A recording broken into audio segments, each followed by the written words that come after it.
Baik, bismillahirrahmanirrahim. Assalamualaikum warahmatullahi wabarakatuh.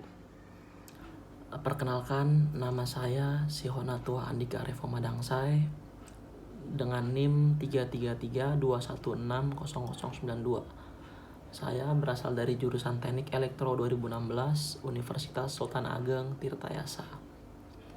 Dengan saya buatnya video ini demi menuntaskan tugas etika profesi di era revolusi industri 4.0 atau bisa dibilang dengan 4.0. Nah, sebelum kita mulai,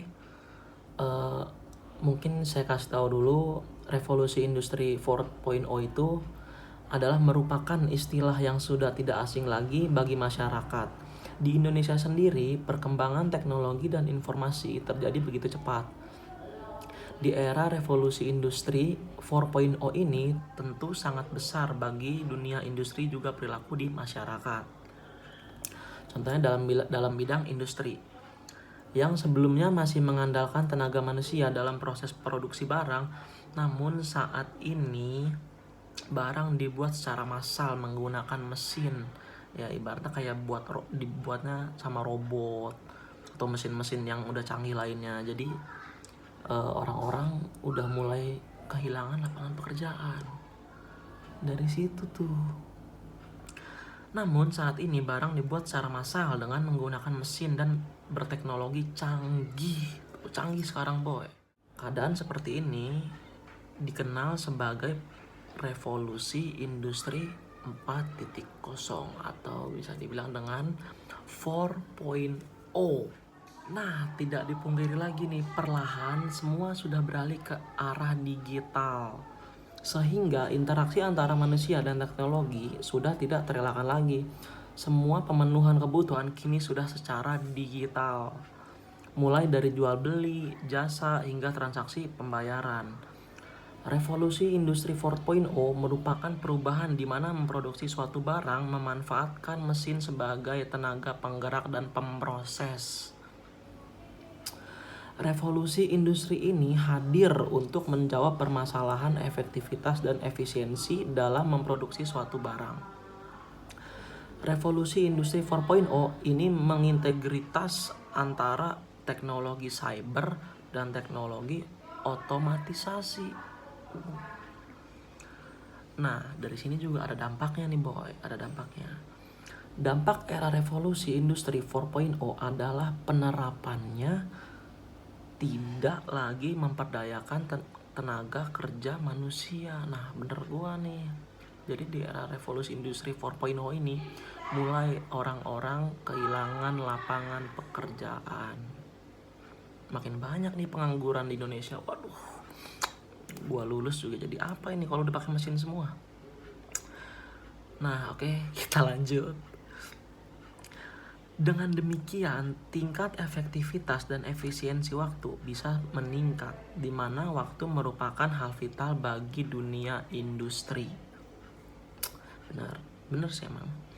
Di samping manfaat revolusi industri 4.0 terhadap bidang perindustrian, manfaat teknologi juga bisa dirasakan oleh semua orang. Bener sih bro, zaman sekarang kalau teknologi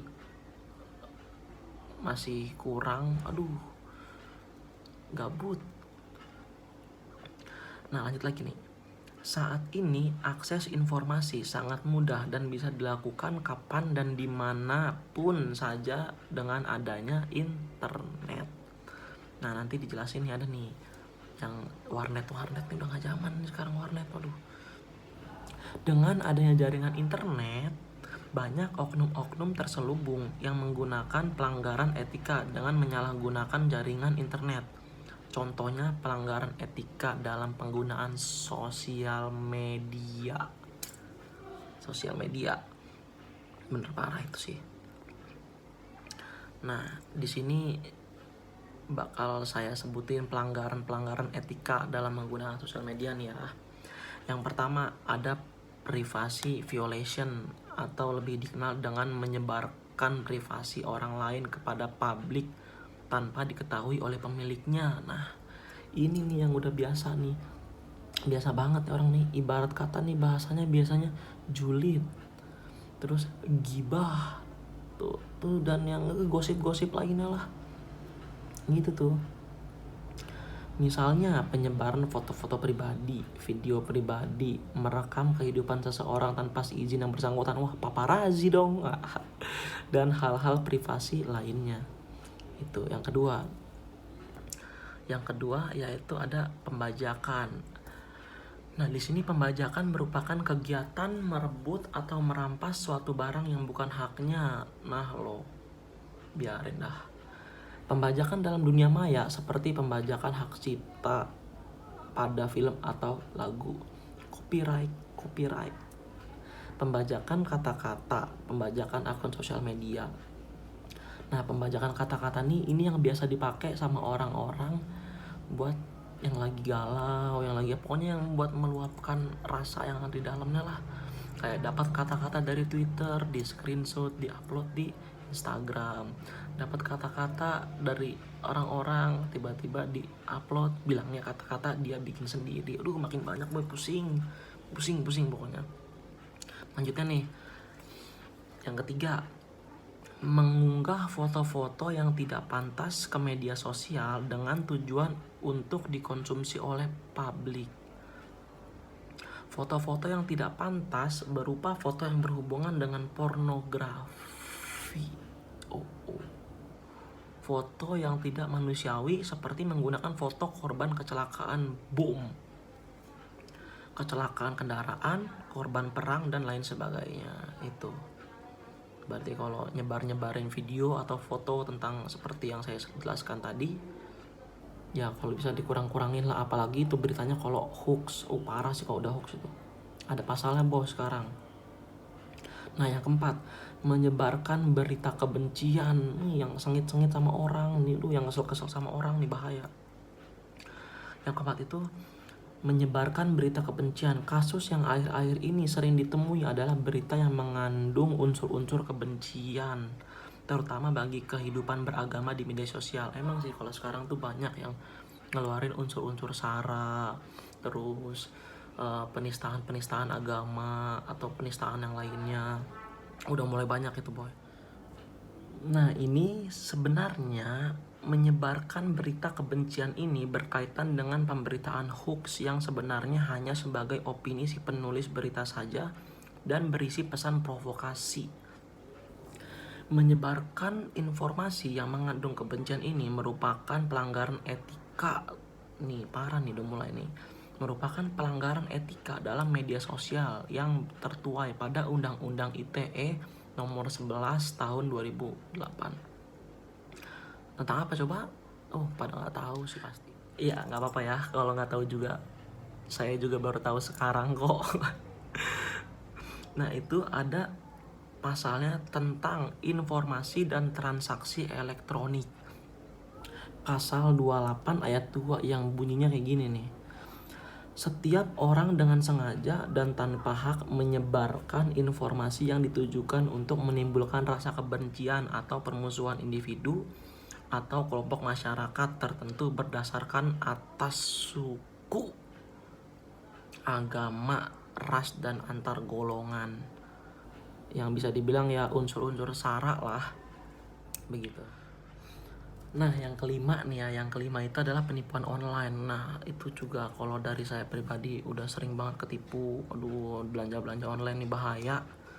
Kalau yang kitanya nggak teliti, kalau bisa sih dari marketplace aja ya, jangan kayak dari Instagram gitu. Kalau yang kita nggak kenal ownernya siapa, kalau Instagram payah, itu bahaya banget, sering banget ketipu di Instagram. Nah, yang kelima itu ada penipuan online. Media sosial tidak hanya digunakan untuk sekedar chatting dengan teman yang kita kenal. Media sosial saat ini sering dijadikan sebagai sarana penjualan secara online oleh orang-orang yang merintis karirnya di dunia usaha. Lebih tepatnya ke usaha online ya. Pemasaran produk dilakukan dengan menggunakan media sosial untuk menjangkau khalayak luas.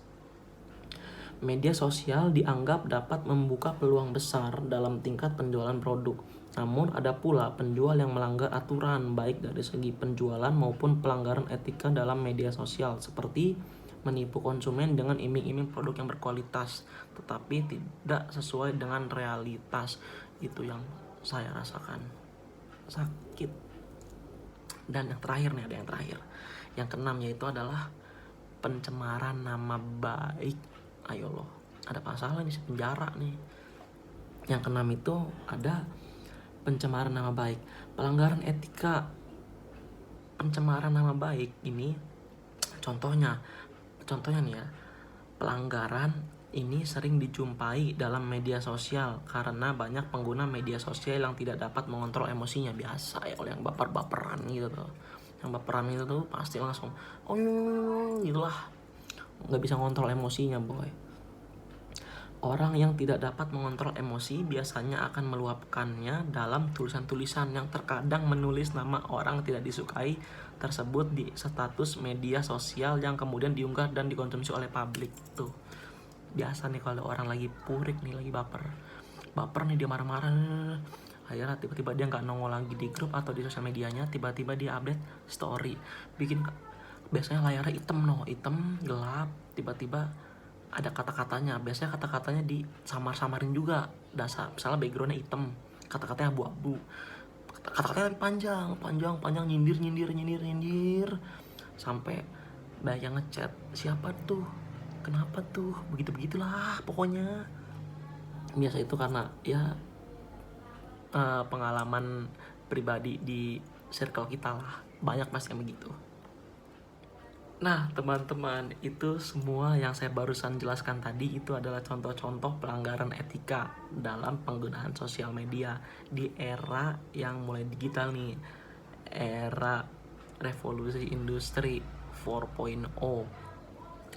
Nah dari semua yang saya sebutkan itu juga ada beberapa yang ya ibaratnya di lingkungan saya, di circle saya sudah saya rasakan. Jadi kayak pas saya baca ya, oh iya juga nih gitu kan, kayak gitu. Nah mungkin cukup sekian video yang bisa saya buat. Mudah-mudahan ilmu yang saya sampaikan tentang penggunaan sosial media di era revolusi industri 4.0 ini bisa bermanfaat bagi yang menontonnya, bisa bergunalah untuk pengaplikasian di lingkungannya agar menjadi pahala untuk saya di surga nanti.